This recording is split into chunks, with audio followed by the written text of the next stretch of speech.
Nanti semua nabi jadi roh prahara kiamat itu pun gak dinyali mau muni nafsi. Nabi ini cek kober ngendikan umat. Ketika semua nabi ku pelo wis ra iso muji pangeran, Nabi Muhammad di depan Allah tesih saged muji. Fa ahmaduhu bima hamida allamani ha rabbi.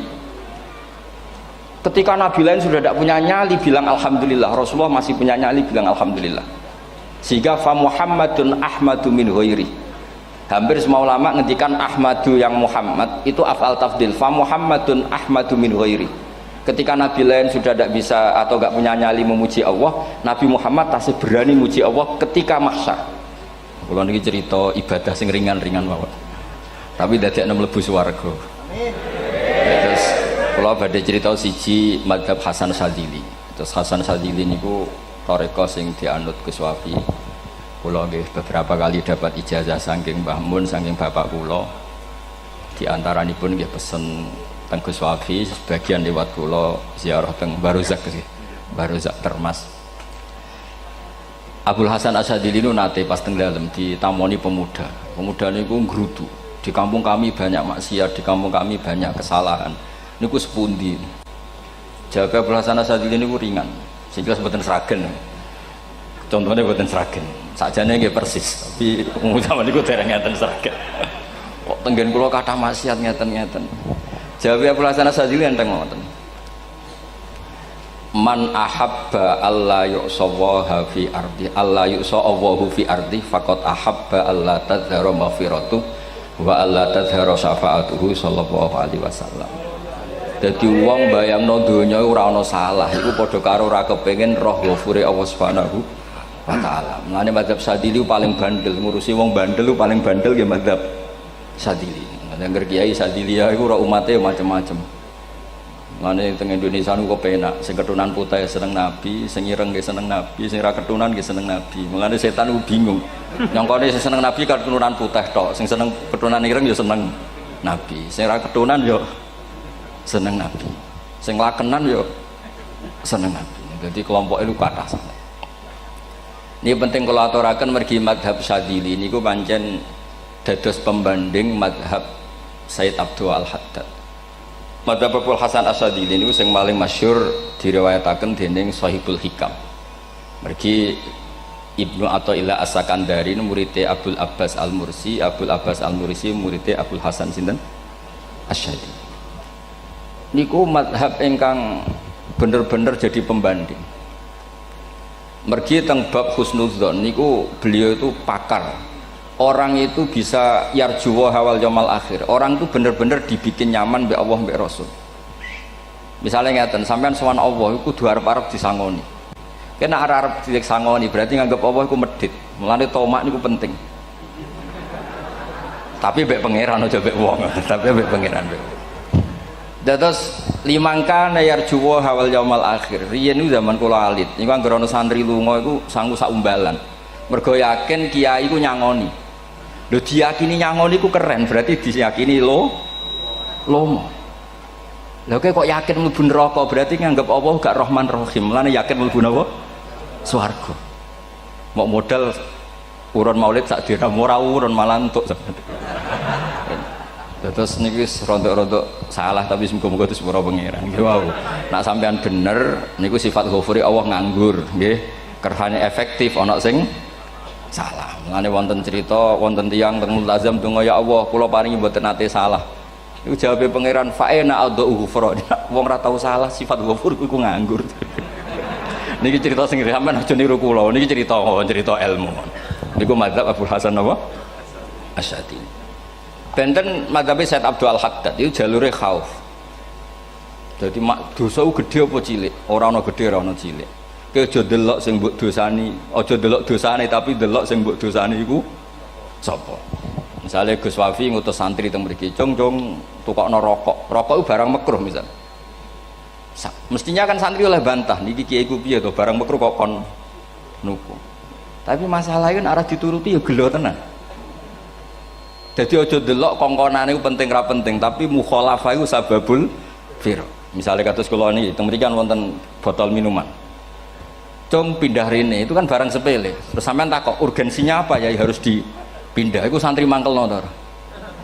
Ya dipindah wae, pokoke penting nurut. Iku cara pandang Said Abdul Al-Haddad. Ki aja geman bantah pangeran senajan to perintahe sepele. Piye-piye mukhalafah ngono iku jenenge nentang. Nah cara Abdul Hasan Asy'ari nggih boten barang gedhe mbek cilik kudu ana bedane. Wong ana kabair ana saghair. Mosok WA janda beda mbek goncekno ya kudu beda. Wong WA tok kok padha mbek napa?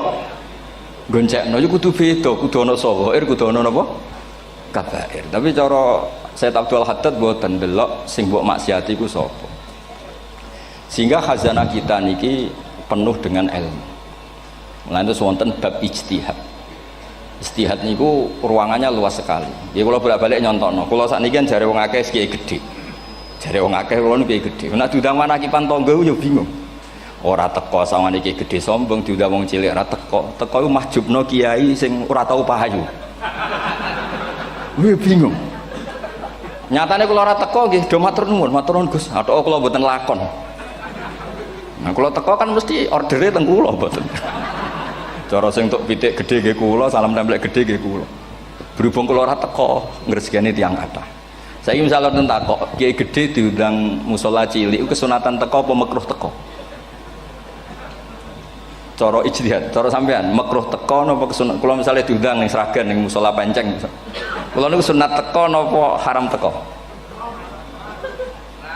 Haram ya bener nggih haram ya. Setuju haram. Mergo mahjubno ya haram setuju niku.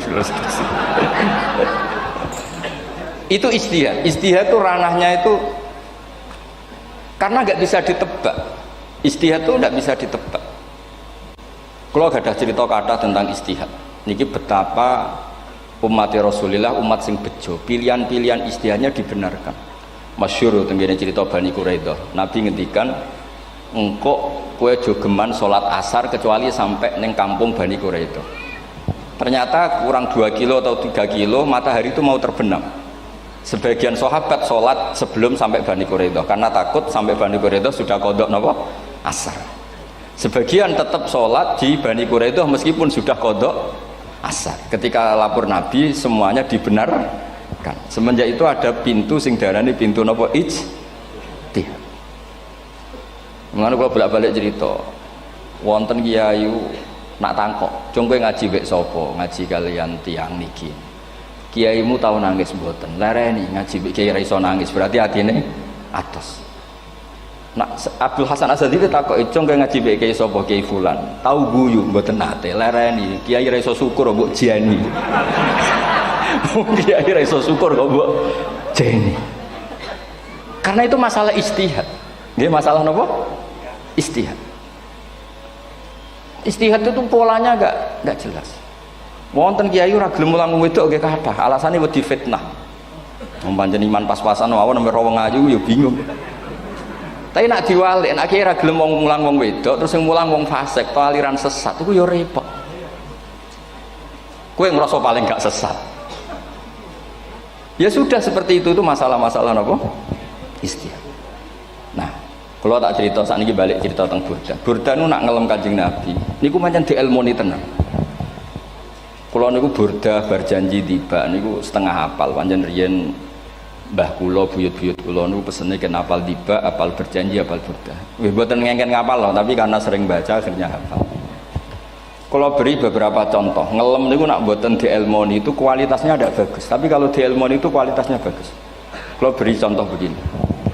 Saya itu kalau pidato atau khutbah atau ngaji, apalah terserah istilah jenengan atau ceramah. Biasanya kalau seneng istilah ngaji, niku mesti ikuti sing gampang mawon. Wa ala alihi wa sahbi ajmain. Ajmain itu kalimatun fariqah bainana wa bainasyiah. Fa innana nukrimu jami'as sahabat. Ajmain itu kalimatun fariqah, kalimat pembeda. Kita ahli sunnah wal jamaah akramu jami'as sahabat. Ada kelompok sing akramu sahabian wa ahanu sahabian akhir. Sehingga ajmain itu harus kita baca. Itu karena itu kalimatun fariqah, kalimat pembeda. Kata-katanya hanya ajmain. Begitu juga berjanji. Berjanji itu nak ngelem Nabi niku wa ba'du fa'aqul wa Muhammad bin Abdullah bin Abdul Muttalib wasmu Syaibatul Hamdi Humitat Hisaluhus Saniyah. Karena ketika Rasulullah memaklumatkan jadi Nabi itu problemnya itu nasabnya siapa?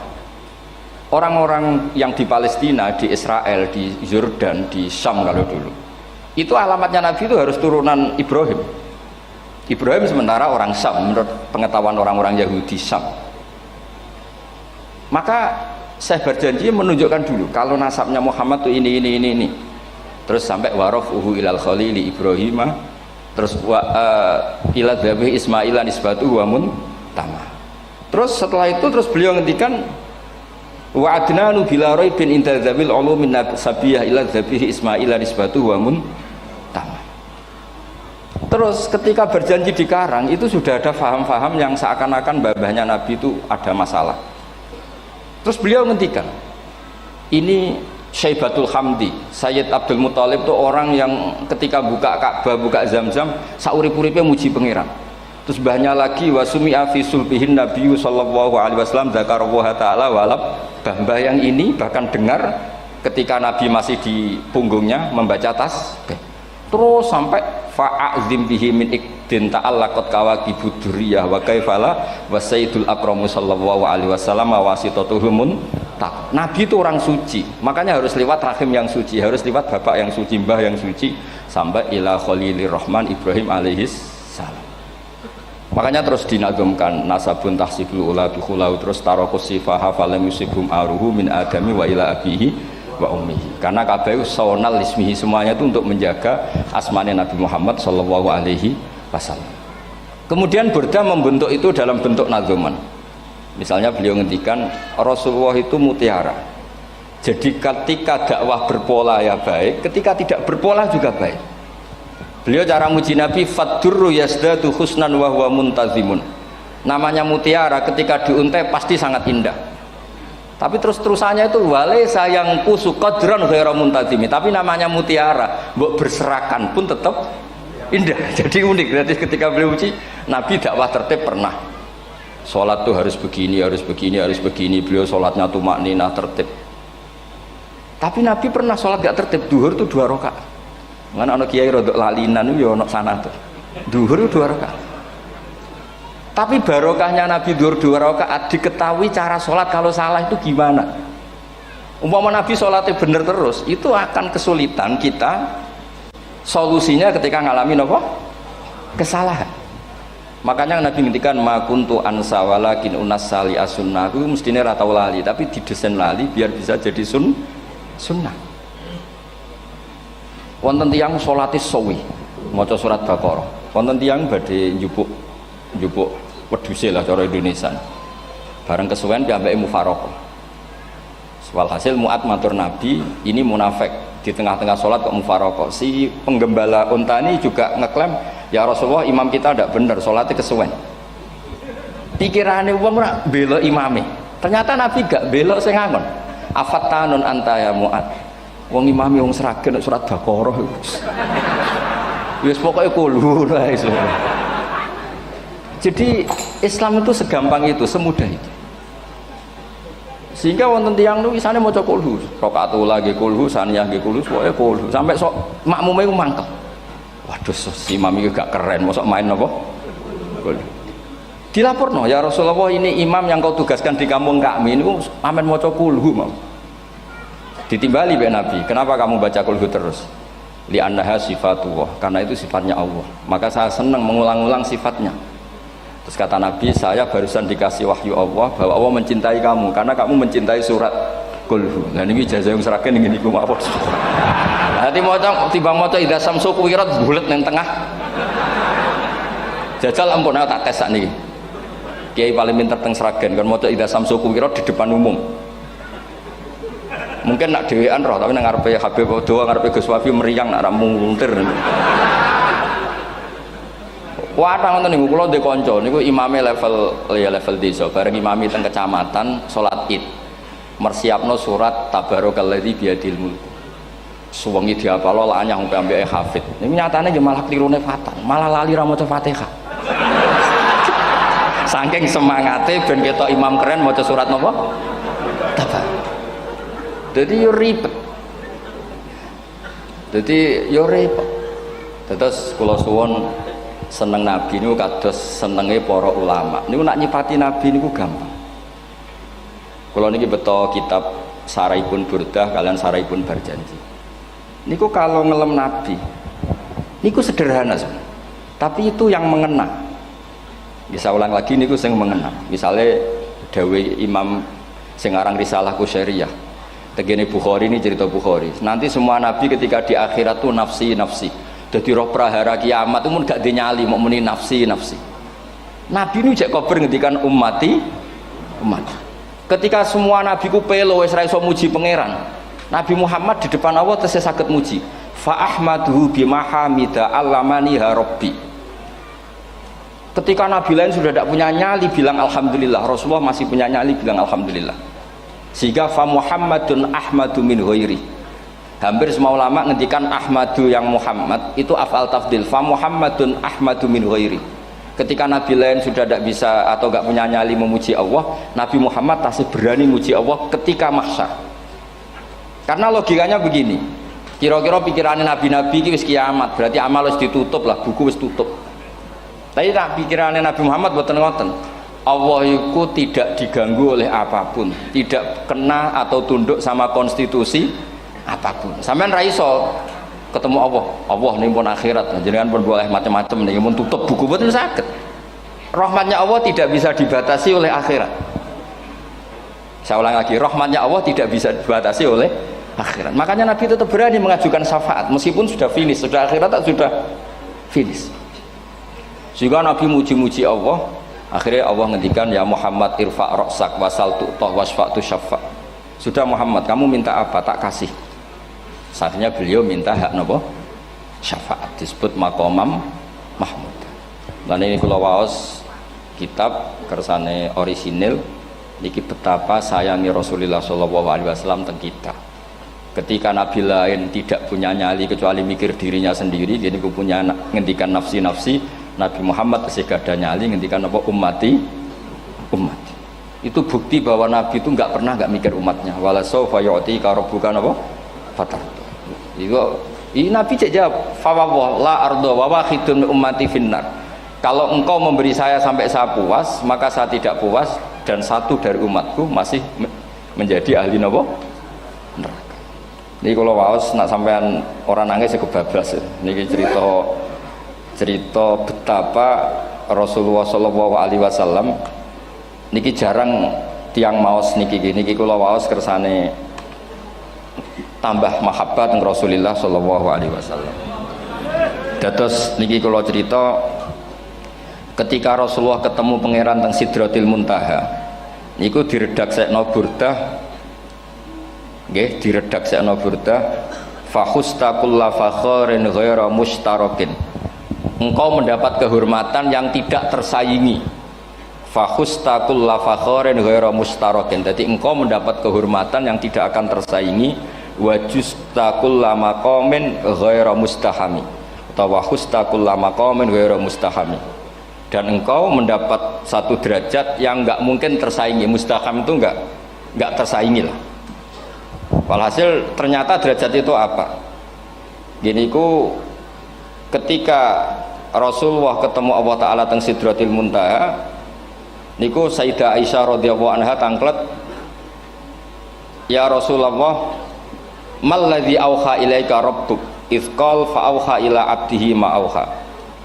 Qala ya Aisyah aturidina anta alami ma la ya'lamuhu Jibril wala Mikail wala nabiyyun mursalun wala malakun muqarrabun. Nggih, Aisyah, bagaimana mungkin kamu tanya sesuatu yang bahkan Jibril itu tidak tahu, Mikail itu tidak tahu, dan semua malaikat yang dekat maupun nabi yang jadi rasul semuanya tidak tahu hubungan saya, kedekatan saya dengan Allah membicarakan apa. Niku sing dimaksud burdah kaima tafuza biwaslin ayya mustatarin, wonten sing maca ayyi mustatarin anil uyuni wasirrin ayya muktatamin. Jadi Nabi ketika ketemu Allah di Sidratil Muntaha itu ada misteri yang hanya Nabi yang tahu. Nabi niki ibu-ibu harus bangga, Sayyidah Aisyah jenenge bojo wanita tangklet. Ambek Nabi itu sing ngeles. Itu rahasia yang Jibril saja tidak tahu, Mikail saja tidak tahu, masa kamu tanya? Niki khase wong putri ini. Ya Aisyah, as'aluka bi Abi Bakrin ila ma a'lam tani. Gimana cara Jawa tak kadak nomor tuamu, nak gak gelem cerita. Terus kunane kuno niku nggih wong wedok niku saged ngancam niku. Jadi kamane wis ngancam. Aku lapor bapakku, aku juga mulai sama nanti bojo kapan. Ya rada ribet jenengan ngadepi wong wedok niku rada ribet. Terus faqala akhirnya Nabi cerita, tapi ya tentu tidak semuanya diceritakan. Inni lama kuntu qaba qausaini qultu Allahumma innaka adzabta al umam ba'duhum bil hijar wa ba'duhum bil masih. Oh ya, ini halaman 63 62 teng kitab Hasyiatul Bajuri alal Burdah. Ya, kitab Hasyiatul Bajuri alal Burdah. Ya Allah, Engkau menyiksa umat-umat sebelum umat saya, sebagian bil hijar wa ba'dhum bil masih wa ba'dhum bil khosfi. Fama anta fa'ilun bi ummati. Lalu yang akan kau lakukan untuk umatku itu apa? Reputasi jenengan sama orang-orang yang durhaka itu selalu menyiksa. Ada yang pakai batu, yang dilikuifaksi, ada yang pakai ini. Mosok umatnya kekasih jenengan podo ngoten. Jadi Nabi ku pun nego lah, nego supaya gak sama. Faqala unzilu alaihimur rahmah min ananis sama wa ubaddilu sayiatihim hasanat. Ndak, saya ndak seperti itu dengan umatmu. Waman sa'alani a'taituhu waman tawakkala saterusé. Terus wa fid dunya asturu alal usad wa fil akhirah usyaffi'u kafihim. Orang-orang yang masih maksiat di dunia tak kasih hak tobat, dan nanti di akhirat tak kasih hak syafaat. Engkau tak kasih hak syafaat. Mulane ini penting dingertosi bilih ukuran Nabi baik itu gampang nak sampean ngaji ngangge ilmu.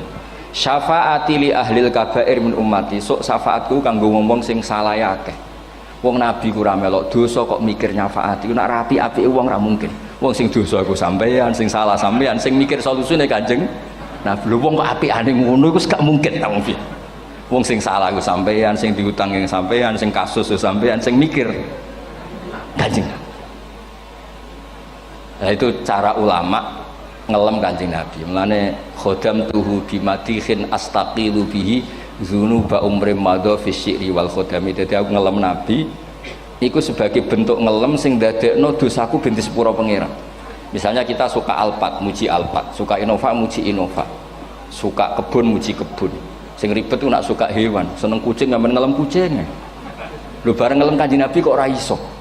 Lane jare Burdah, aku iku ngelem apa tau iso, mosok aku ora tau ngelem Kanjeng Nabi. Makanya terus beliau hidupnya, kemampuan syairnya didedikasikan hanya nggo ngelem Kanjeng Nabi Muhammad sallallahu alaihi wasallam. Mulane terus ngendikan wa huli kholasi khaira multazim. Saya dedikasikan kecerdasan saya untuk ngelem Kanjeng dan Nabi, dan itu solusi terbaik. Lalu nak ngelem Kanjeng Nabi kadang kebablasan, sampai dikritik banyak ulama karena kebablasan. Gini masyhur beliau ngendikan wala yadi ka rasulullah jahu kabi idzal karimu tajalla bismi muntaqimi. Wonten naskah sing tahalla dukan wau teng mriki diwaos napa tahalla napa tajalla tahalla ya. Wonten naskah tahalla wonten tajalla artosipun ngeten. Ya Allah, nabimu ini engkau gelari nabi yang ar-raufur rahim, sebagaimana yang sering disebut Habib Ali Al-Habsyi. Jika nabimu itu ar-raufur rahim, maka ketika engkau mau menyiksa saya dengan atas nama engkau al-muntaqim, zat yang tukang nyiksa, yang menyiksa, maka gelar engkau kepada nabi yang ar-raufur rahim itu kamu kemanakan? Jenengan kudu konsisten, terus kadung ngarani nabi jenengan raufur rahim. Maka sifat jenengan yang muntakim jangan pakai dulu, karena saya ini umatnya Nabi yang kamu beri gelar Raufur Rahim. Paham tak jenengan? Maksudnya ya aja sida nyiksa wong kadung mbok arani Raufur Rahim. Dadi wala yadi ka rasulullahi jahu kabi idzal karimu tajalla tatahalla bismimun takim. Terus sekarang Burdah jenenge Muhammad. Allah kadung janji wong sing jenenge Muhammad ora bakal disiksa. Sebetulnya maknanya ya Muhammad Sayyidul Anbiya nih. Tapi ketika ono panggilan Muhammad ke depan, Muhammad gak boleh disiksa. Jeneng kula nggih Muhammad. Terus Burdah nu saking yakine ngendikan fa innali zimmatan minhu bi tasmiyati Muhammadan wa huwa afal khalqi biz zimman. Gusti jenengan kudu eling nami kula niku Muhammad. Wong sing jenenge Muhammad itu ora oleh disiksa. Padahal maksudnya ora oleh disiksa kan kanjeng Nabi Muhammad, tapi piyambake namine Muhammad. Terus ngendikan malih in ati dzamban fama ahdi bimun taqidi minan nabi wala habli bimun sorim. Gusti kula pun iman mbek jenengan. Iman itu nilainya tertinggi. Jenenge iman nilai tertinggi, maka iman nggak bisa dibatalkan hanya karena saya salah. Jadi pangeran kok diruwayu dipeksa kudu ngakoni nek dene umat Rasulullah sallallahu alaihi wasallam dan in ati lamun nekani ingsun damkan ing dosa. Fama ahdi bimuntaqidin, maka perjanjian saya dengan engkau tidak boleh dibatalkan. Itu termasuk hebatnya umat Rasulullah sallallahu alaihi wasallam, apapun salahnya niku tetap diakoni umat Rasulullah sallallahu alaihi wasallam. Mergo termasuk kelebihan Nabi niku gak ada hak napa? Syafaat. Nggih eling-eling termasuk kelebihan Nabi niku gak ada hak napa? Syafaat. Meskipun kita tetap khawatir jenenge dosa ke istighfar, tapi aja dadi putus asa mergo napa in anti dzamban fama ahdi bimuntaqidi minan nabiyyi wala habli bimun sorim. Terus niku cerita-cerita madhe ulama teng Rasulullah sallallahu alaihi wasallam. Mereka milih kata-kata sing wong apik eling terus. Nggih eling terus. Wau kados wau fadurru yasdatu husnan wa huwa muntazimu wa laisa yang kusu qadron ghairu mun. Jadi dulu tuh pernah ada faham-faham sing cara zahiri hadis iku abai nabi itu seperti ini cara zahiri hadis. Tapi ahli sunnah wal jamaah terus di pendapat bapak nabi ku min ahlil jannah. Mergo apa? Wa kaifala wa sayyidul akramu sallallahu alaihi wasallam wasitatul muntaqah. Nabi itu orang suci, pasti lewat rahim-rahim yang suci. Minal aslabi thahira ilal arhamiz zakiyatil fakhira. Itu logika yang dibangun. Sehingga terus mantep barokah wau mau sedibak mau berjanji kiyakan wong Islam an-nabi min abihi wa ila jaddi jaddi sampai Adam niku kabeh tarokus sifaha falam yusibhum aruhu min adami wa ila abihi wa ummi. Begitu juga masalah iman.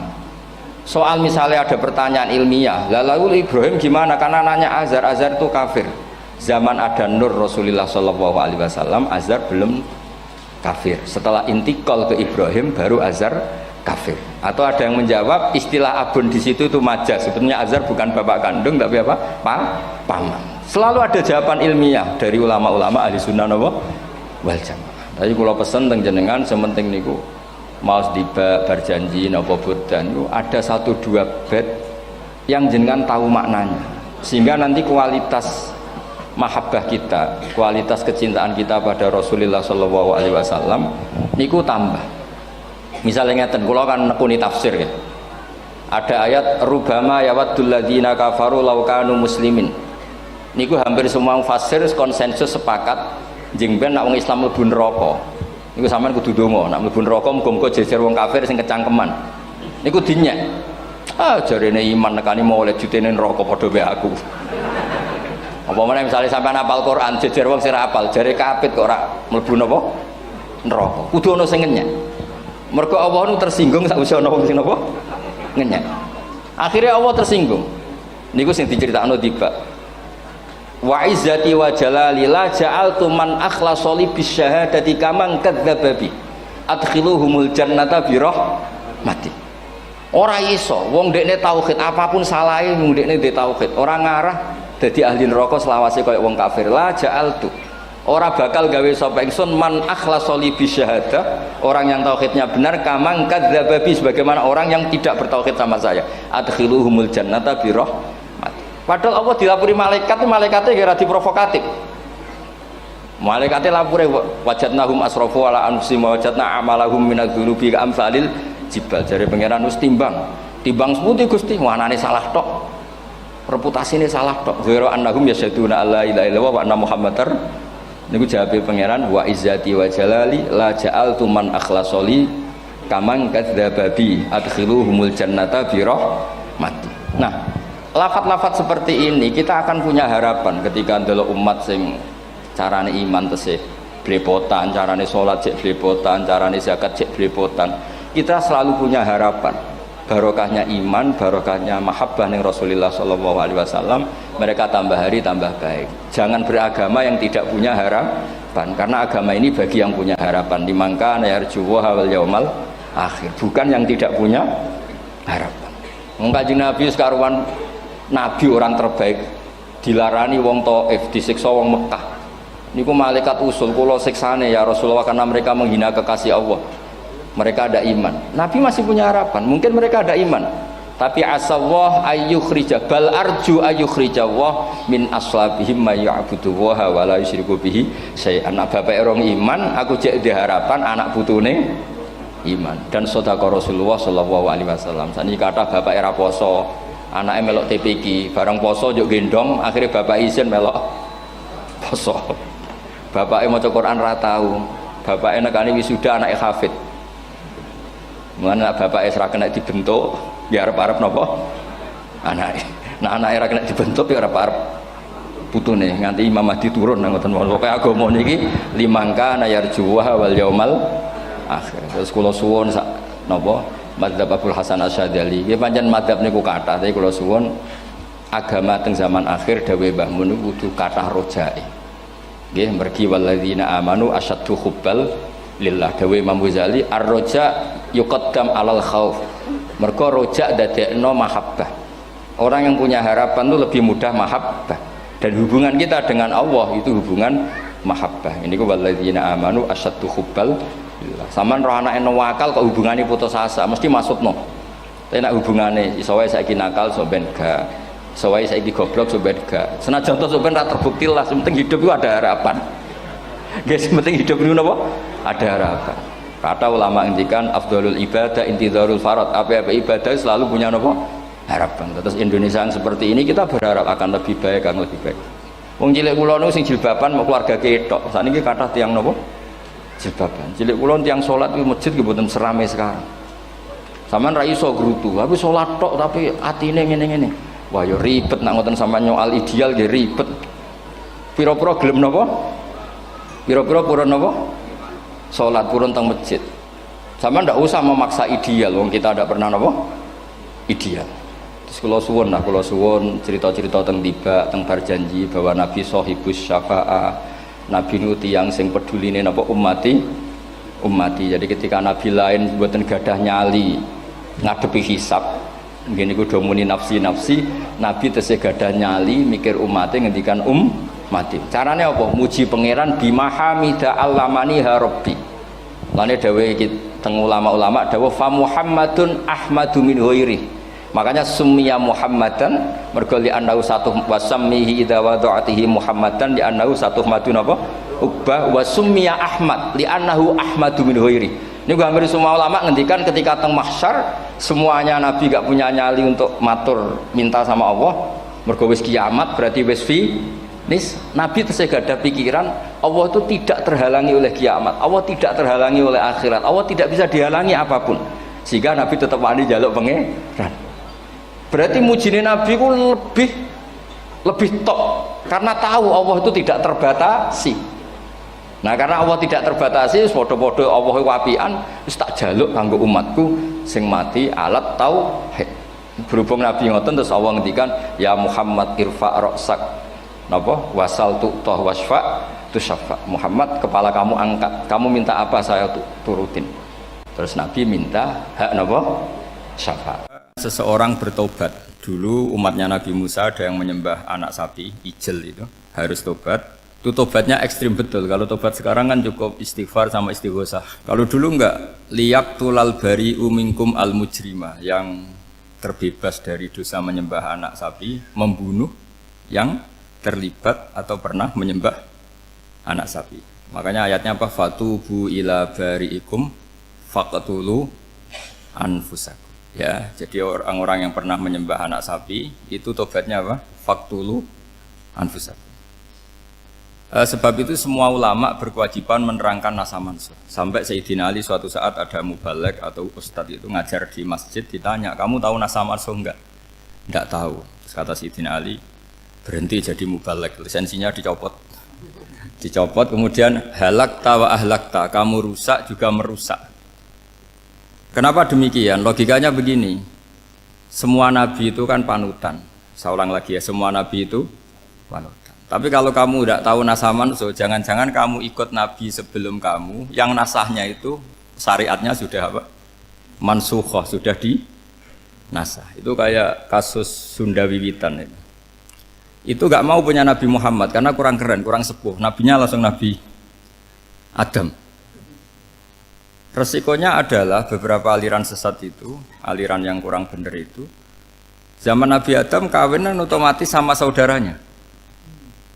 Lalu masa sekarang kita membolehkan kawin sama apa? Kalau sama Nabi Adam mau tidak mau. Karena yang cowoknya ya bin Adam, putrinya binti Adam. Lalu Allah bikin satu sunnah yang suami istri itu harus beda, yaitu satu kandungan itu melahirkan satu pasang. Dan mulai dulu memang pasangannya orang jelek itu orang cantik. Makanya agak sial itu yang perempuan-perempuan itu. Memang mulai dulu gitu. Kalau cantik itu kesunatannya dapat jelek. Gitu. Nanti sama-sama masuk surga. Karena yang cowoknya ibadahnya syukur, yang ceweknya sabar. Itu nanti sama-sama. Nah kebetulan si Qabil itu ganteng sekali Qabil. Berpasangan dengan Labuda itu jelek gembrot, pokoknya tidak cantik. Enggak lah, kebalik. Qabil itu berpasangan sama Iklimah. Jadi Qabil ganteng, punya adik kandung namanya Iklimah itu cantik sekali. Yang Habil itu rapati apa? Berarti yang Habil apa? Ya rapati ganteng, berbarengan dengan Labuda juga rapati cantik. Nah karena tadi ya berarti Qabil bareng siapa? Iklimah, Habil, Labuda. Maka untuk kawin ini nggak boleh satu kandungan. Jadi dulu karena nggak ada perbedaan ibu bapak, mau tidak mau beda. Yang penting beda. Yaitu akhirnya apa? Qabil dapat Labuda, yang Habil dapat Iklimah karena beda kandungan. Itu sudah cukup. Nah, akhirnya kan nggak terima si Qabil. Masa orang ganteng dapat orang jelek. Jadi mulai dulu itu maunya orang ganteng ya dapat orang cantik, nggak terima. Tapi Allah ngatur seperti itu. Akhirnya terjadi percekcokan. Nah, dulu itu semuanya itu religius, sehingga ukuran percekcokannya masih religi, yaitu ya gini saja, kita ngadakan kurban, yang diterima itu ya menang. Ya ternyata dalam kompetisi itu yang menang siapa? Habil. Akhirnya Habil jadi menikahi siapa? Iklim. Kalau sekarang kompetisinya kan siapa paling kaya ya menang, lebih gampang. Nah kemudian bayangkan misalnya, ya saya ini menerangkan asa mansuh. Kita semua sering ngomong, sering berkoar-koar, sering menyarankan atau mewajibkan para nabi itu panutan dalam semua perilakunya. Ternyata ada beberapa perilaku yang sudah dinasakh atau dihapus ketentuannya oleh syariatnya Rasulullah Shallallahu Alaihi Wasallam. Maka mengenali asa mansuh itu keharusan dalam ulumul Quran. Ya, makanya Allah mengatakan apa? Manansakh min ayatin aw nunsiha pasti na'ti bi khairim minha aw misli. Jadi saya nerangkan nasakh mansuh itu dua sesi. Satu sesi antar nabi, dua di internal syariatnya apa? Nabi. Sekali saja hari ini tok, sudah setelah itu anggap pinter sudah. Kalau sudah jangan tanya lagi. Nah, ada beberapa lagi syariat yang masalah metode. Dulu Nabi Nuh itu dibolehkan oleh Allah saking mangkelnya sama orang kafir. Saya ulang lagi, orang kafir itu kan biadab sekali, nempat buminya Allah, makan rezekinya Allah, kemudian mengkafirkan Allah. Pikirannya Nabi Nuh, orang biadab gini nggak layak hidup, itu pikirannya Nabi Nuh. Kalau dia pakai militer, tidak punya militer, ya pakai langit akhirnya. Pakai kekuatan langit, beliau berdoa, Rabbi la tadzar alal ardi minal kafirina dayyar. Innaka intadzarhum yudillu ibadaka wa la yalidu illa fajirong kafar. Ya Allah, mereka ini orang-orang kafir, padahal pakai bumi engkau, pakai rezeki engkau, matikan semua saja. Jangan sisakan satu pun. Karena kalau masih sisa, nanti anak turunnya ya gitu. Gennya gendo ya pasti melahirkan gendo. Gen, wala yalidu illa fajirong kafar. Kalau kamu sisakan pasti melahirkan generasi gendo lagi, kafir lagi. Dituruti sama Allah. Kecuali orang 80 yang ikut Nabi Nuh. Nah orang 80 yang ikut Nabi Nuh ini selamat karena iman. Maka generasi yang sekarang ini termasuk saya semua ini semuanya turunan orang iman. Maka kita ini punya dua status. Satu, Allah kadang manggil kita ya Bani Adam karena faktanya kita turunan Nabi apa? Adam. Panggilan kedua adalah zurriyataman hamalna ma'nu. Orang-orang sekarang itu pasti turunan orang yang ikut perahunya Nabi Nuh. Jadi nasab kita ini sudah steril. Sudah tidak ada nasab lewat kafir karena yang kafir sudah habis. Semua orang sekarang itu turunan Nabi Nuh, yaitu disebut apa? Zurriyataman hamal nama. Itu sekitar orang 80. Nah, oleh Allah Subhanahu wa taala syariat seperti ini pernah dituruti, yaitu akhirnya mereka mati semua kecuali orang 80 yang mukmin. Tapi uniknya Allah apa? Era Rasulullah Shallallahu alaihi wasallam, Nabi kita Nabi Muhammad itu diutus rahmatan lil alamin. Ketika Nabi didustakan, diusir, disakiti, malaikat gunung, beberapa malaikat sing ahli adab spesial eksekutor lah kira-kira gitu. Muhammad, kamu bilang saja ke saya, kalau kamu ingin orang-orang Mekah bujal CS, saya hancurkan. Tapi apa kata Nabi? Saya berharap kalau mereka belum iman, anak cucunya iman. Karena bagaimanapun sperma ya atau calon bayi atau calon keturunan itu kan ada fi aslabir rijal atau fi zuhurir rijal. Jadi kalau dalam ilmu agama itu gen manusia itu disimpan di zuhurir rijal di punggung lelaki, nanti dipindah ke arhamin nisa. Logikanya gini. Ini dengerin ya. Logikanya gini, misalnya Abu Jahal itu di situ ada orang namanya Ikrimah, itu anaknya Abu Jahal, itu orang mukmin. Akhirnya ya jadi orang alim. Abu Lahab itu di rahimnya di punggungnya ada perempuan namanya Darrah, akhirnya juga orang mukminah. Saya berikan contoh. Khalid bin Walid itu anaknya Walid. Walid itu musuh besarnya Rasulullah, tapi di punggungnya ada orang bernama Khalid. Ini dengerin. Nah di punggung ini kira-kira Allah sudah tahu apa belum? Jawabannya sudah tahu. Artinya kalau ini mati atau kamu bunuh, kamu sebenarnya nggak bunuh orang kafir saja, bunuh calon orang mukmin yang sekarang masih bersemayam di punggungnya orang-orang kafir. Jadi bisa saja orang yang sedang kafir itu ada sekian calon generasi yang suatu saat mukmin. Itu syariat yang diajarkan ke Rasulullah Shallallahu alaihi wasallam. Karena kasofnya Nabi, kasof itu satu kondisi di mana seorang Nabi itu dipertontonkan sesuatu yang nggak kelihatan. Itu dalam bahasa Arab kasof atau mukasyafa. Nabi dipertontonkan ternyata banyak orang kafir yang di punggungnya itu ada calon generasi mukmin atau muslim. Akhirnya Nabi nggak berani. Jangan bunuh. Mungkin bapaknya ada iman tapi anaknya iman. Betul, Abu Jahal punya anak Ikrimah, Abu Lahab punya anak Darrah, Walid punya anak siapa? Khalid. Itu mirip seperti kita, bapak era sholat, anak ETPK sholat, akhirnya bapaknya katut sholat. Banyak nggak di Indonesia, bapaknya tidak bisa baca Quran, anaknya hafid. Itu kalau bapaknya kamu habis, tidak ada yang meselin. Makanya biarkan hidup saja. Nah, artinya gini, andaikan tidak ada ulama yang menerangkan nasa mansuh, dikira syariat Nabi Nuh itu abadan mu'abbadat, selamanya lama. Sehingga main teror sama orang kafir sah berdasar Nabi Nuh, padahal kita sudah ganti Nabi, yaitu syariatnya Rasulullah Shallallahu alaihi wasallam. Masyhur itu ketika Nabi ngendikan, saya tidak minta mereka dihukum, tapi ya Allah saya minta Allah mahdi qaumi fa innahum la ya'lamun. Mereka kafir itu karena tidak tahu. Sehingga ada periode. Loh kalau perang itu beda, perang itu konteksnya duel, itu tidak harus sama Abu Jahal, Abu Lahab. Ada penjahat mau bunuh kamu wajib perang enggak?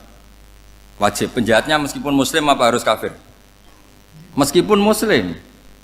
Maka kata ulama fikih sebetulnya perang duel itu bukan syariat muslim sama kafir tok. Masih muslim sama muslim, misalnya ada orang mau merkosa istri kamu, terus dia pamit gini, saya muslim loh, beri hak loh. Nggak bisa. Saya penjahat loh, muslim, jadi kamu nggak boleh merangin saya, ngelawan saya kan muslim. Nggak bisa, tetap harus dilawan. Makanya kata ulama-ulama fikih, pertarungan sama musuh itu tidak harus sama orang kafir. Orang muslim pun yang mengganggu kehormatan kita, misalnya mau merkosa istri Anda, itu harus dilawan. Makanya Nabi ngendikan mangkutila duna mali fahuwa syahid, mangkutila duna harimi fahuwa syahid. Orang yang mati karena membela kehormatan keluarganya atau hartanya, maka dia mati syahid. Dan penjahat yang mati ini muhaddarun damu, diabaikan sehingga enggak kena kisos, membunuhnya enggak kena. Misalnya ada penjahat mau bunuh kamu duel menang. Kamu nggak kena kisos karena ini muhaddarun damu, diabaikan kehormatannya. Padahal dia muslim, apa? Muslim. Ini perlu. Jadi ini mengaji ini agak jelimet tapi gampang. Kan kalau paham nggak paham selesai, jadi yang nggak baca selesai itu. Sehingga kalau nggak ada nasa mansuh, maka orang selalu berpikir, pokoknya yang penting ikut Nabi. Nah itu bahayanya kalau Anda tidak tahu detail, jangan-jangan syariat yang kamu ikuti itu syariat yang sudah berstatus mansukhoh, telah dicabut. Dan itu banyak. Makanya kata Sayyidina Ali ketika ada orang ngajar gak tahu nasa mansuh, halakta wa ahlakta, kamu rusak dan merusak orang lain. Seperti tadi pernah ada kawin itu satu turunan, yaitu era Nabi Adam. Masa kita sekarang kawin sama satu turunan, kan gak mungkin. Ya kan, pernah ada membumi hanguskan orang kafir, yaitu syariatnya Nabi Nuh, itu dihapus oleh syariatnya Nabi Ibrahim dulu. Yaitu Nabi Ibrahim menghentikan apa? Faman tabi'ani fa innahu minni wa man asani fa innaka ghafurur rahim. Ya, kalau orang ikut saya ya Allah ya pasti golongan saya. Kalau yang masih maksiat, masih balelo, saya berharap engkau ampuni. Akhirnya banyak orang kafir tobat.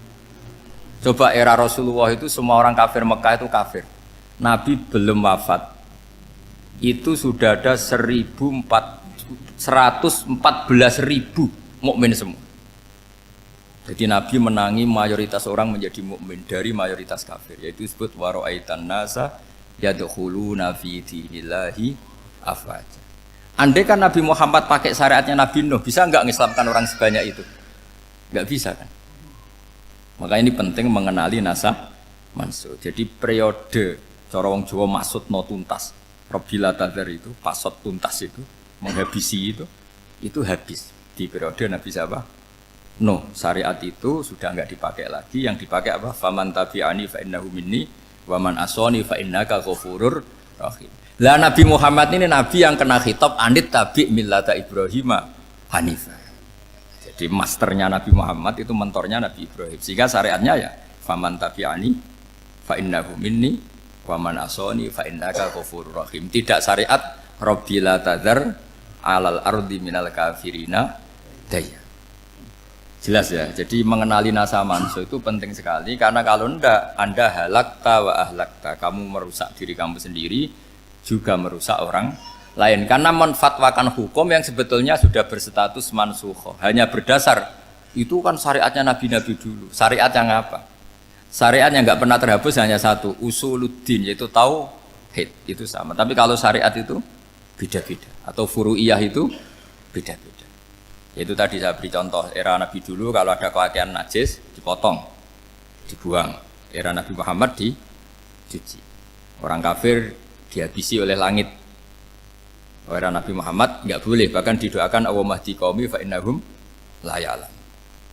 Di Qur'annya apa? Wa in ahadum minal musyrikin astajaraka fa'jirhu hatta yasma'a kalam Allah summa ablihu makmana. Jadi kalau ada orang kafir enggak boleh main dihabisin, mereka beri peluang untuk mengkaji kitabullah hatta yasma'a kalam Allah. Kalau mereka sudah berpeluang ngaji, harus summa ablihu makmana, harus dijamin keamanan. Ya, karena apa? Dzalika bi annahum qaumul la ya'lamun, bagaimanapun mereka memang karena tidak tahu. Nah, kenapa tidak tahu? Enggak. Karena tadi mereka tertutup oleh kultur yang beratus-ratus tahun. Mbah-mbahnya mereka menyembah batu, menyembah berhala. Ya taunya itu ya Tuhan. Bagaimana Anda bisa menjelaskan sesuatu yang sudah beratus-ratus tahun, kan tidak gampang. Maka ada periode dimaklumi, apa? Kalau era sampean kan, mosok waktu disembah saking gobloknya orang, kamu lahir kan sudah nyembah Allah, tidak nyembah batu. Bayangkan kalau kamu jadi mereka. Wong perut kamu saja disuruh makan pizza sakit kok, karena saking lamanya makan sambal kan gitu. Kamu bilang perempuan Indonesia saja cantik kok, saking lamanya jadi orang Indonesia. Padahal orang Indonesia tanyakan orang Eropa, cantiknya di mana? Kamu lahir di Afrika, bilang orang Afrika itu cantik, tanyakan orang Eropa, cantiknya di mana? Hitam gitu kok. Jadi orang itu pasti terkooptasi oleh sekelilingnya. Orang Afrika akan bilang wanita Afrika itu cantik. Coba tanyakan orang Eropa, cantik apa enggak? Belas.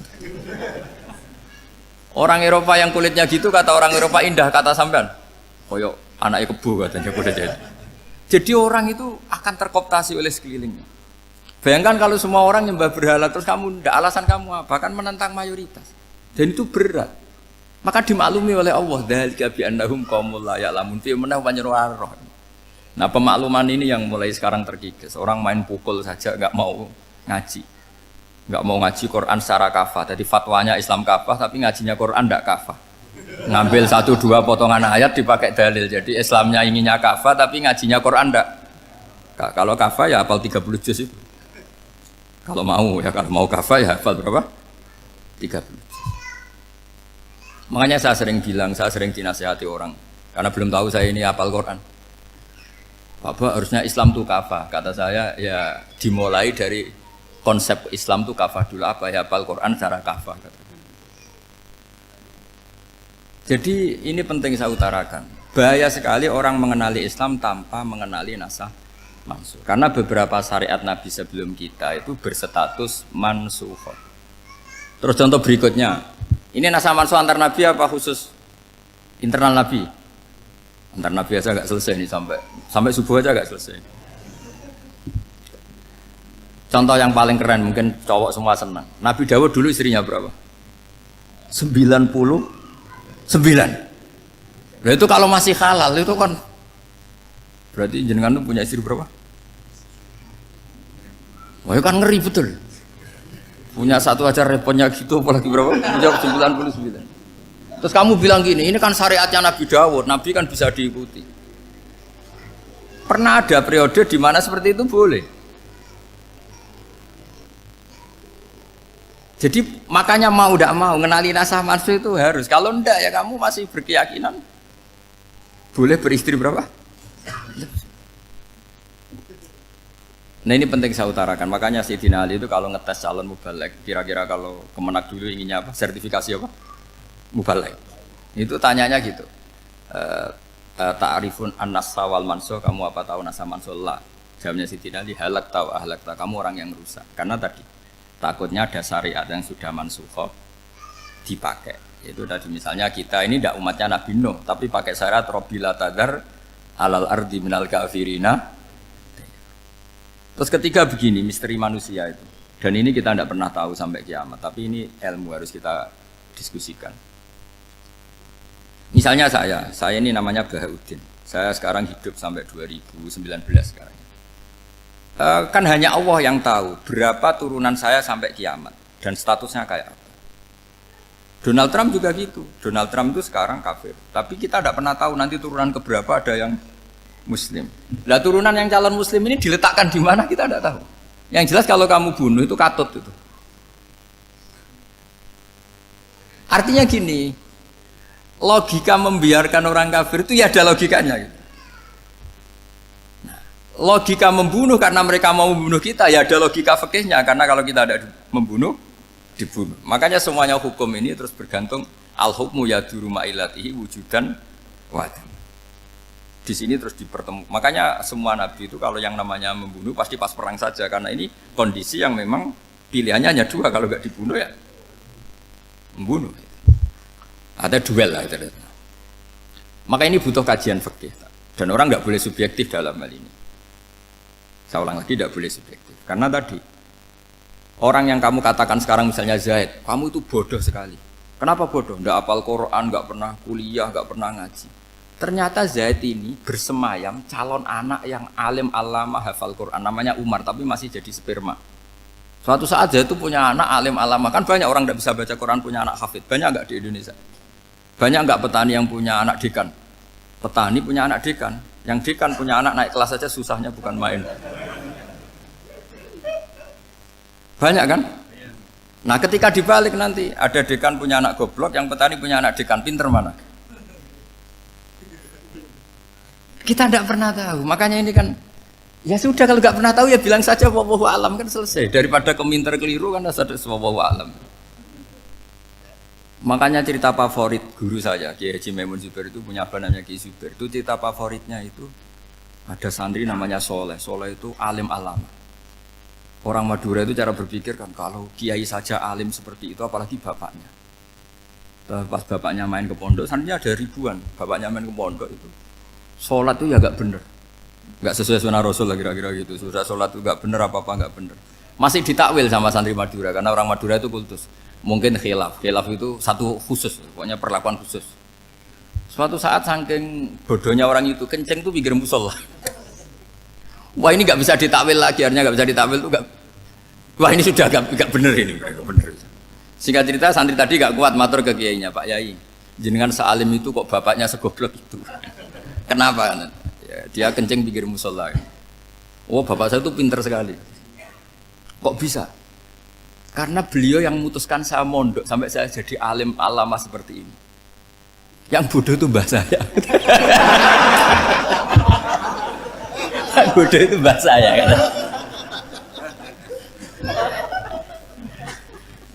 Artinya gini, sekarang misalnya Anda dekan atau Anda rektor atau Anda profesor atau Anda kiai top mubalek kondang. Anda mubalek kondang terus punya anak, gobloknya bukan main atau apalagi anaknya ketangkep KPK. Yang satu anaknya orang bodoh jadi dekan. Kalau kompetisi ini pinter mana coba? Ada ahli metodologi tapi anaknya itu terlibat narkoba. Yang ini petani utun, anaknya dekan. Kira-kira kalau dikompetisikan pinter mana? Anaknya pinter petani tadi gitu. Yang ketika petani kamu vonis bodoh gitu. Tapi siapa tahu kalau ini menyimpan calon. Paham ya? Kita tidak pernah tahu. Makanya Quran selalu ngajari dalam ilmu sosial itu wa in adri la'allahu fitnatul lakum wa mata'un ila. Dalam ilmu sosial itu kita harus jawab tidak tahu. Karena mobil. Makanya saya tadi pagi ngaji di direktorat saya bilang, saya pernah diprotes orang, Gus kamu udah jelas 01 apa 02. Ya saya jawab gitu. Manusia itu makhluk yang paling nggak jelas gitu. Sekarang soleh suatu saat bisa saja nggak soleh. Yang sedang nggak soleh suatu saat soleh. Sesuatu yang mungkin rubah kok kamu fanatik itu gimana? Nalarnya itu gimana? Coba kita tahu dulu Wahsy itu pembunuh Hamzah, akhirnya mati mukmin ya enggak? Padahal orang yang sangat dibenci Rasulullah karena membunuh Sayyid siapa? Hamzah. Sa'labah yang tukang itikaf di masjid akhirnya su'ul Fatimah. Kita tidak pernah. Nah kalau nggak pernah tahu ya tidak usah terlalu fanatik biasa saja. Kayak jenengan seneng saya itu ya saya tidak tahu sampai kapan ya tidak tahu. Saya seneng sampean sampai kapan ya tidak tahu. Kayak suami istri itu. Pas nikah harmonis bulan madu sampai kapan bertanya. Yang jelas paling awet itu pasangan jelek itu pasti nggak awet. Makanya jadi guyonan tuh. Pasangan itu jangan baik-baik gak awet. Kalau jelek itu awet. Ternyata maksudnya cantik sama ganteng. Itu suatu saat pasti jadi jelek. Yang jelek sama jelek pasti jelek terus. Makanya jadi guyonan.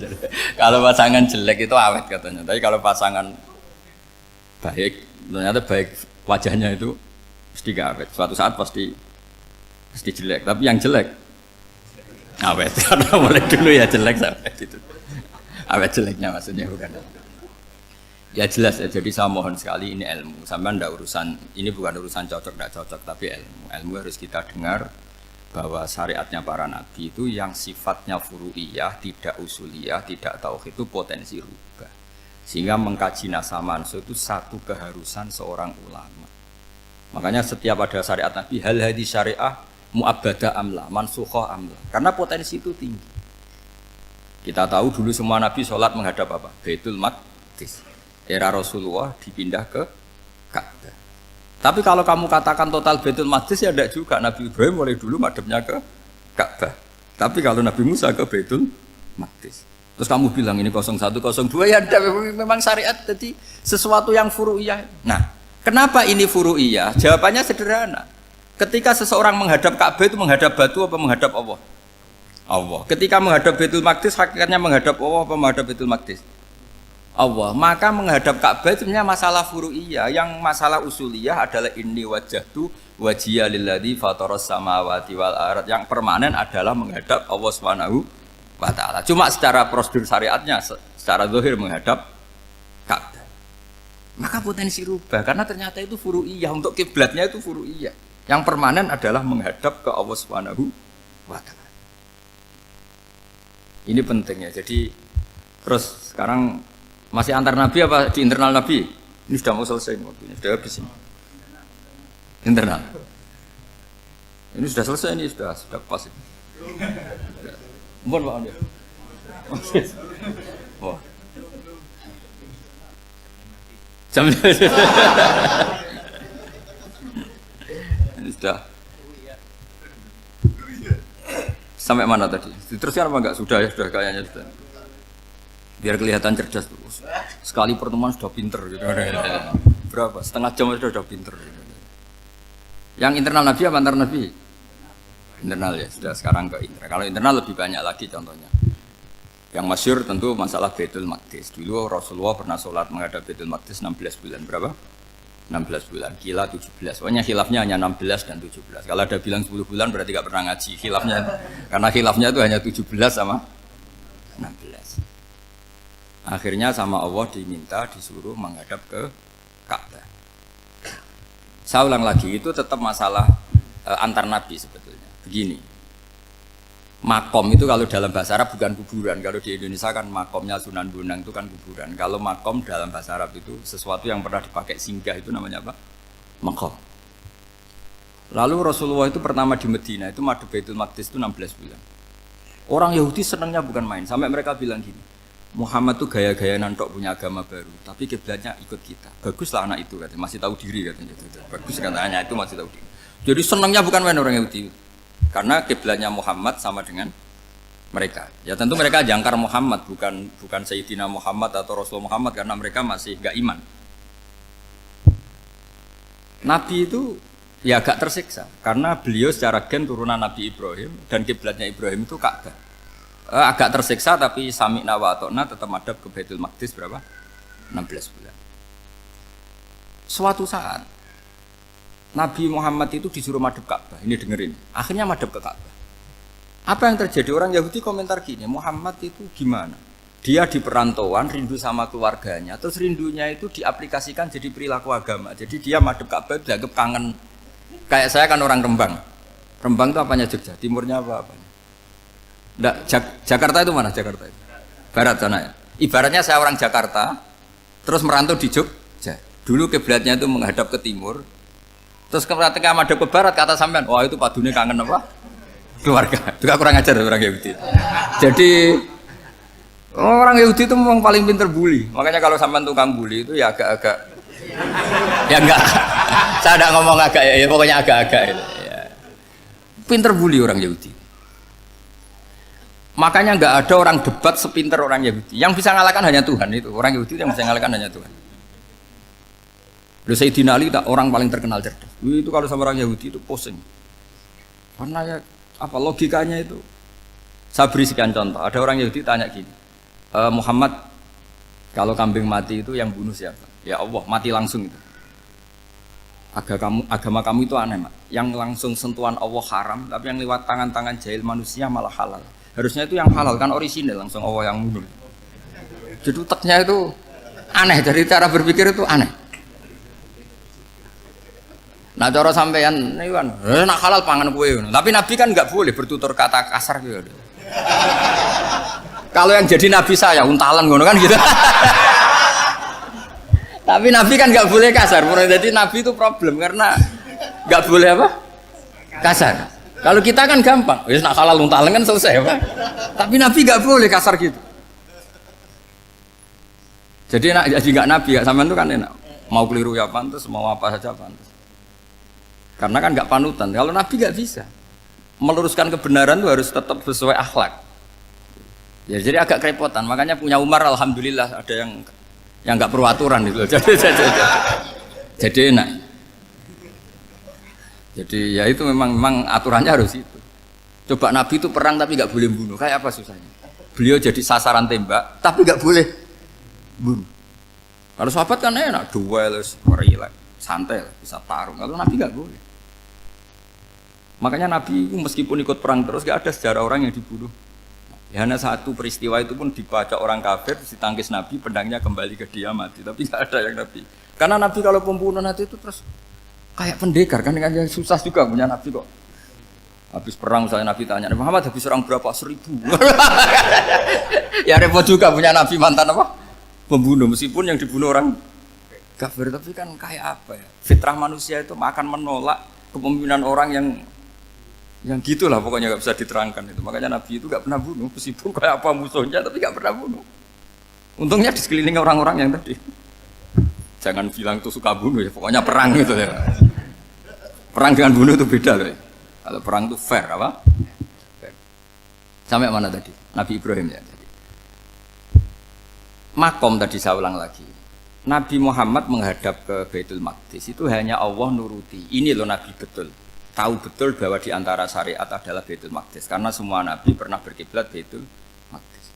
Tapi Nabi ketika menghadap ke Ka'bah, Nabi juga dibilangin sama Allah, Ini loh syariat yang benar karena Ka'bah juga kiblat sing aktaku lebih tua ketimbang Baitul Maqdis. Maka disebut Ka'bah Atiqah.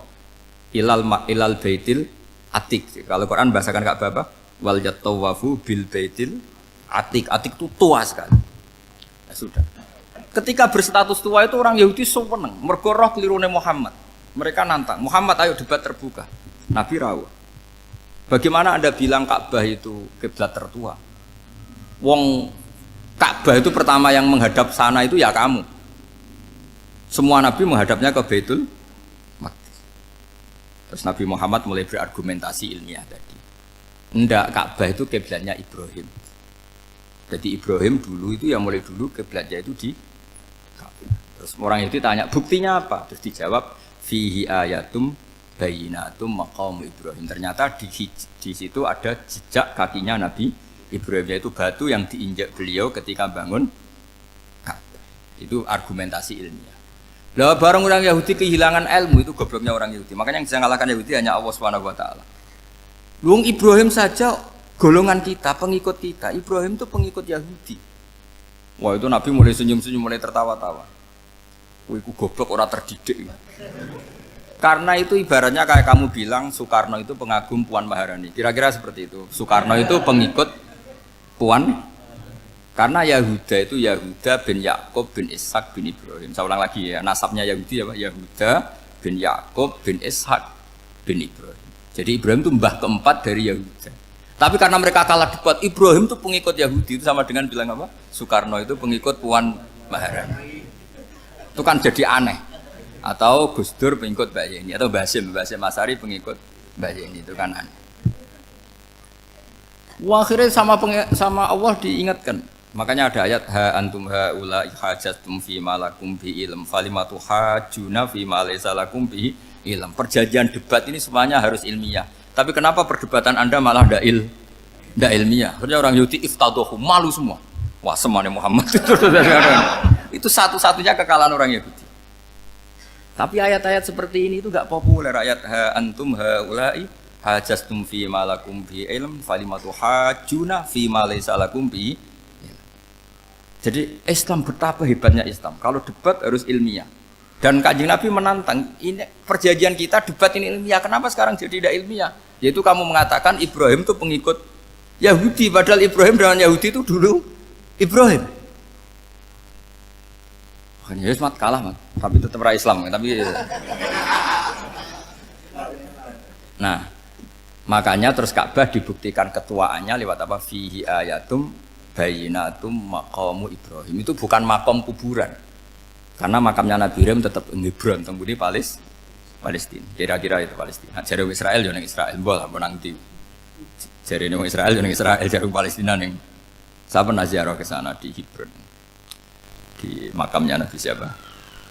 Ibrahim. Jadi jelas ya, jadi nasa mansu itu ketentuan yang dikehendaki Allah Subhanahu wa taala untuk menguji loyalitas manusia, menanggalkan semua akalnya.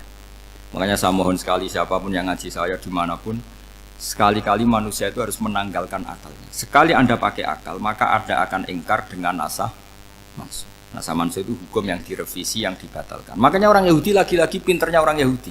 Merovokasi orang-orang yang Islamnya belum kuat, diprovokasi gini. Ungzuru ila Muhammadin tahayyara fi din yukhillu yawman wa yuharrimu ukhra.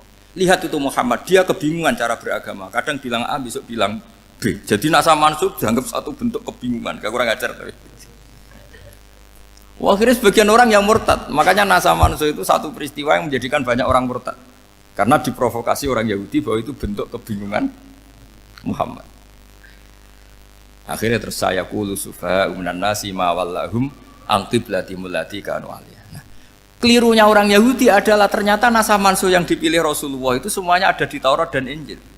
Termasuk di Taurat dan Injil disifati dan Nabi yusolli ilal qiblatain, bahwa Nabi ini akan bersolat dengan dua kiblat. Makanya tetap ditantang. Kul fa'tu bitaurati fatluha in kuntum shadiqin. Kalau kamu tidak percaya bahwa saya ini orisinil, ayo bareng-bareng mengkaji Taurat. Tapi mereka tidak siap mengkaji Taurat. Karena Taurat semuanya mendukung Rasulullah Muhammad SAW. Fatluha in kuntum shadiqin. Makanya ini penting sekali ngaji. Jadi perdebatan itu macam-macam. Dan itu pinternya orang Yahudi. Ungzuru ila Muhammadin tahayyara fi dini. Yukhillu yauman wa yuharrimu ukhra. Ini penting sekali. Makanya nasa mansu itu uji loyalitas. Itu Imam Malik kalau mencontohkan ke Imam Syafi'i. Saya berisikan contoh fikih. Ini saya melanggar waktu ini. Ini sudah berapa? Saya yang tidak mengesahkan diri saya.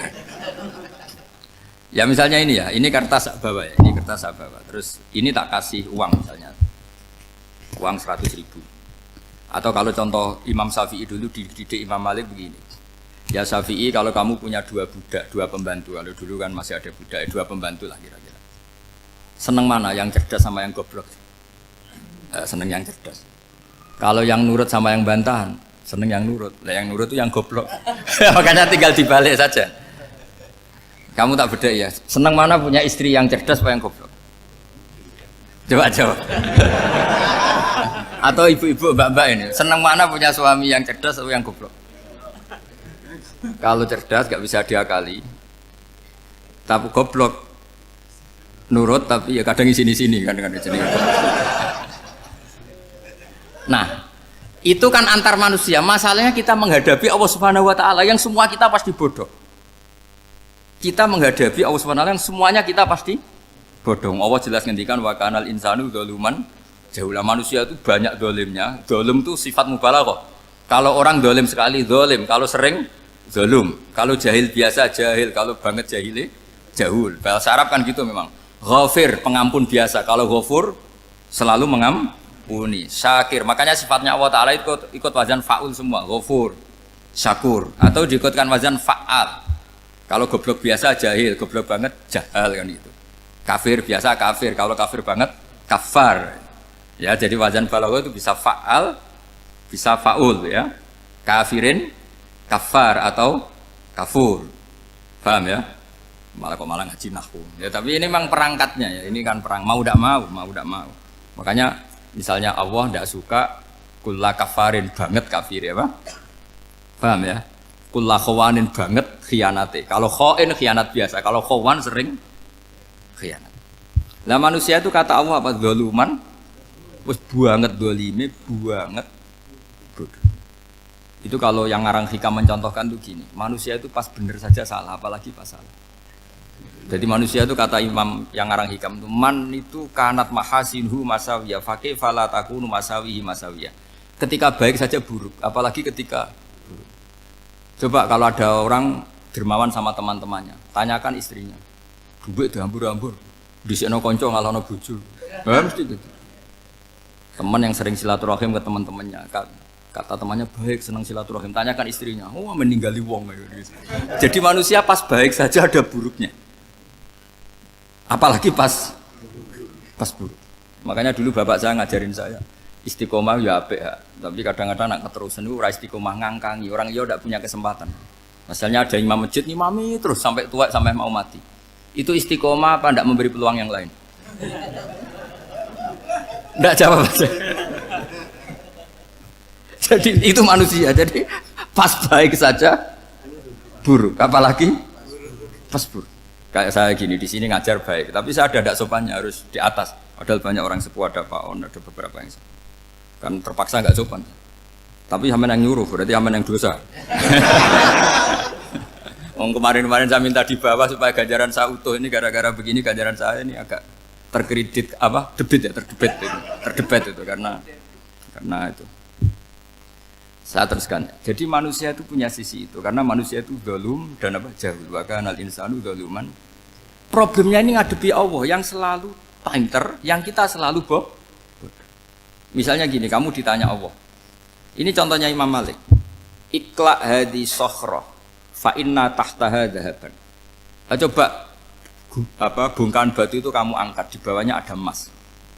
Lalu budak yang pinter berlogika, oh disuruh buka itu karena ada emas toh. Berlogika. Kalau budak yang goblok enggak, ya disuruh ya diangkat saja. Ada emas apa enggak karena perintah ya diangkat. Yang satu nurut karena perintah, yang satu nurut karena ada emas, ada sesuatu. Logikanya suatu saat Tuhan tuh hanya bilang gini tok, ikla hadis sokhroh, batu itu angkat.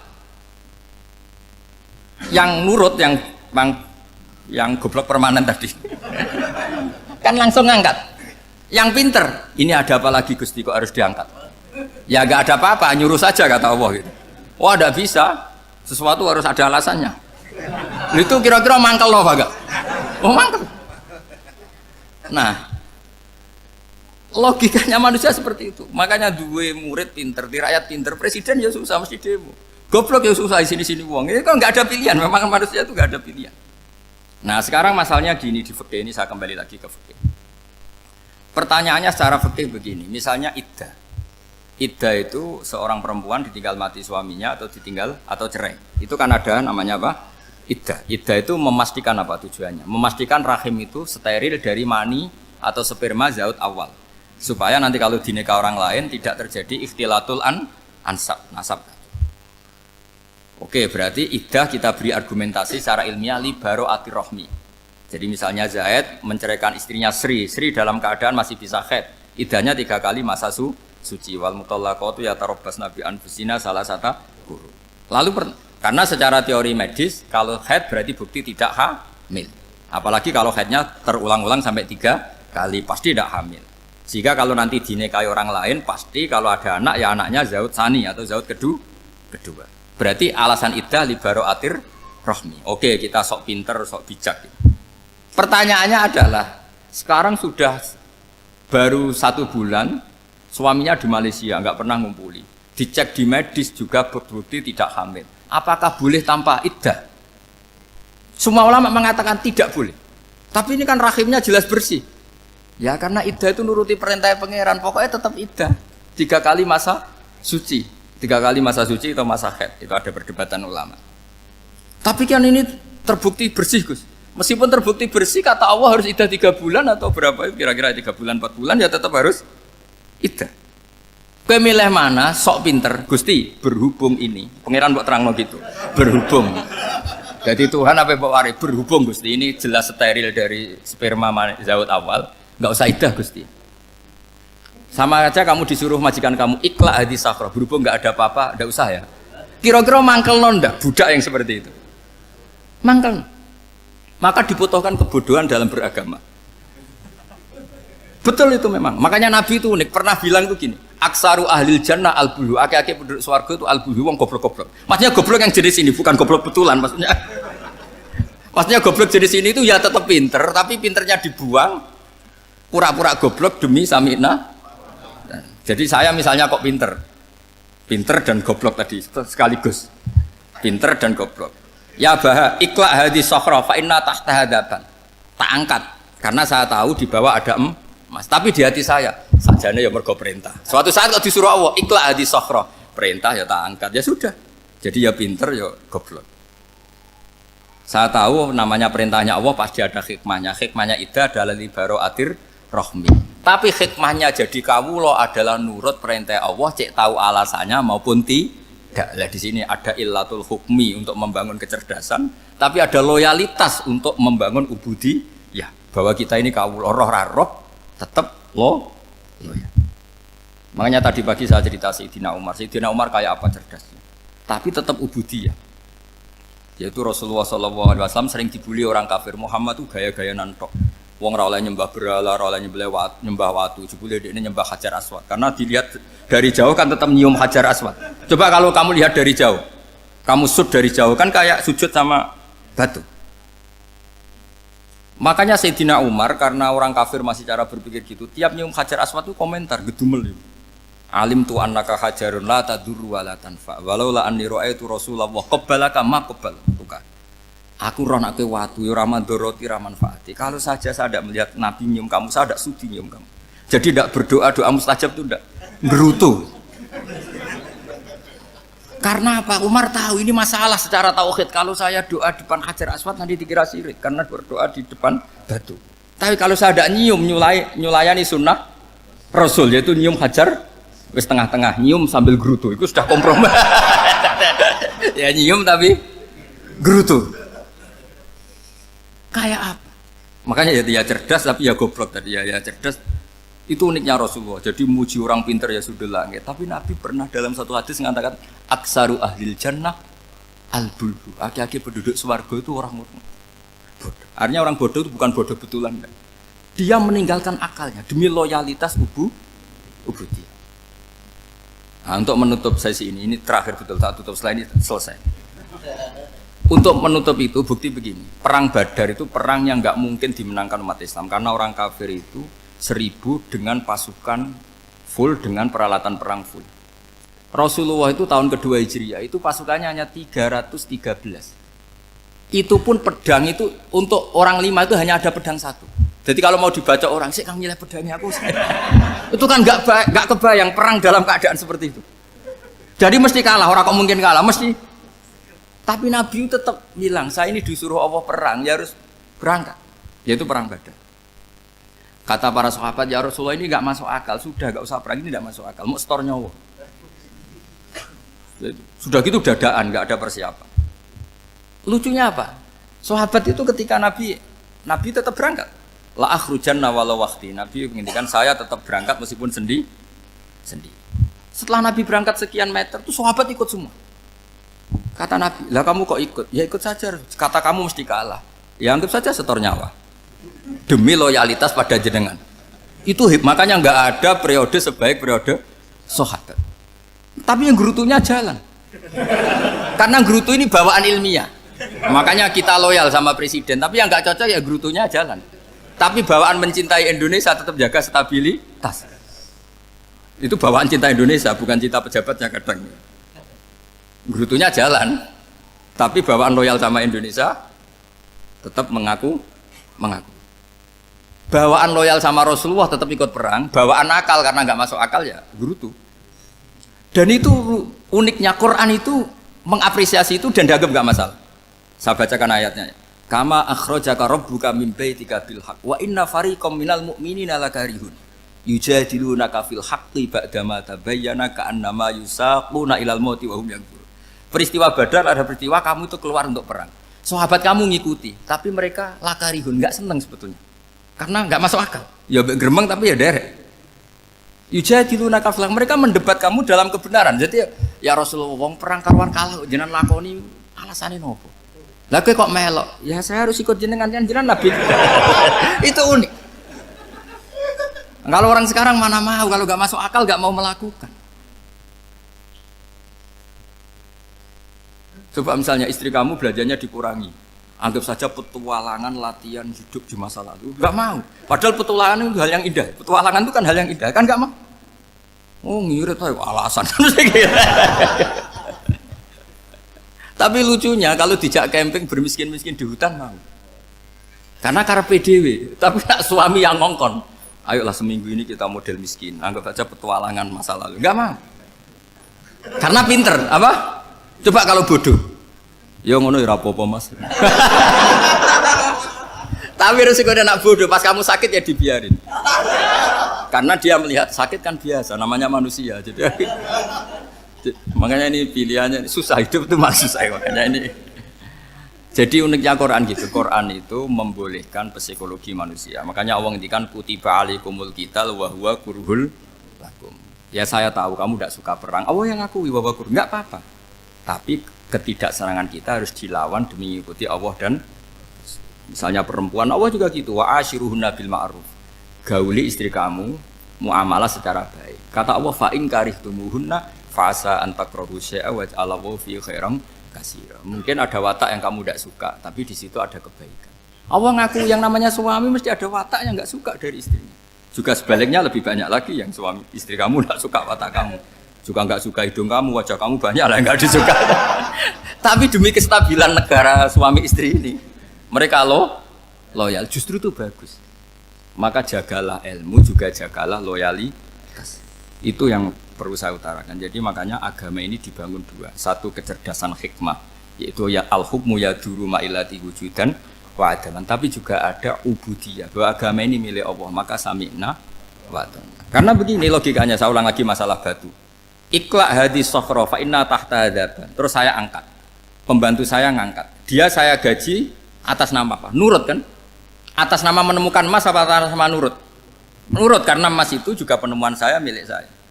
Ngangkat batu yang nggak ada emasnya juga atas nama nurut.